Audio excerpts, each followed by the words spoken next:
আমাদের speed বোটটা start হয়ে গেছে। ওয়াও, সেরা ভাই, সেরা ভাই। ভাই যারা ভাই স্পিড বোটে ওঠেন নাই ভাই, ভাই একবার উঠে দেখেন। তো প্রথমে আমি টিকিটটা নিলাম, নেওয়ার পর ভাই এই যে আমরা স্পিড বোটে কিন্তু বসলাম। আর আমাদের স্পিড বোটে কিন্তু এই যে আমার ভাসতে আসছিল না বলে ছাড়ছিল না। দেখেন আমার ভাসতে আসা মাত্রই কিন্তু আমাদের স্পিড বোটটা ছেড়ে দিল। দেখেন আমাদের স্পিডটা অনেক গতিতে যাচ্ছে। আর আমাদের সামনে কিন্তু রয়েছে সুন্দর সুন্দর ক্রাশ। এটা কিন্তু বলবো না, মানে এই যে দেখতেই পারছেন এই যে আমাদের সামনে কারা রয়েছে।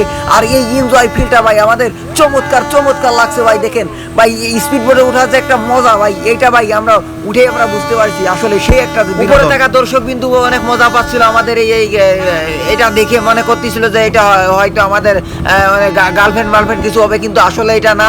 আমরা কিন্তু এই যে আমরা কয়েকজন চাচা ভাইস্তে আমরা ভিডিও করতেছিলাম। আর এরই মাঝে কিন্তু এই যে আমাদের স্পিড বোটটা কিন্তু খালি ছিল, এই জন্য আমাদেরকে এটা উঠাইছে। তা নাহলে তারা পরিবার শুদ্ধ চলে যেত। আসলে তাদেরকে আমরা চিনি না, কিন্তু আসলে আমরা এত মজা করতে পারছি এই স্পিড বোটে উঠে। আসলে আপনাদের কিভাবে বুঝাবো, আসলে খুব একটা চমৎকার একটা দৃশ্য। আর এটা ছিল কিন্তু ঝিনাইদহ ড্রিম ভ্যালি পার্ক। এটা কিন্তু আসলে খুবই একটা চমৎকার লেগেছে। এই যে আমি কিন্তু হাত দিছিলাম পানিতে, আমার একটুর জন্য কিন্তু আমার হাতের ঘড়িটা কিন্তু নষ্ট হয়ে যায়নি, তবু ভিজে গেছে, সমস্যা হয়নি। তো আমার এই যে আইফোনটাতে আমি মুছে ফেললাম। আর এই যে দেখেন ওই যে উপরে ভাইগুলো বলতেছিল ভাই ভাই পিছনে থাকো ভাই, সাবধানে। আমরা বললাম হ্যাঁ ভাই সাবধানে আসি। তাই বলে কিন্তু আজকের মতো ভিডিওটি এখানে শেষ করলাম। যারা এখনো ভিডিওটি শেয়ার করো নাই, সাবস্ক্রাইব করো নাই, দ্রুত দ্রুত সাবস্ক্রাইব করো এবং ভিডিওটি শেয়ার করো। আমরা এখন এই স্পিড বোট থেকে নামবো।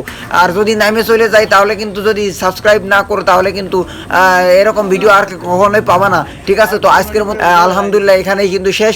সবাই ভালো থাকো, সুস্থ থাকো, দেখা হবে ইনশাআল্লাহ নেক্সট ভিডিওতে। আল্লাহ হাফেজ।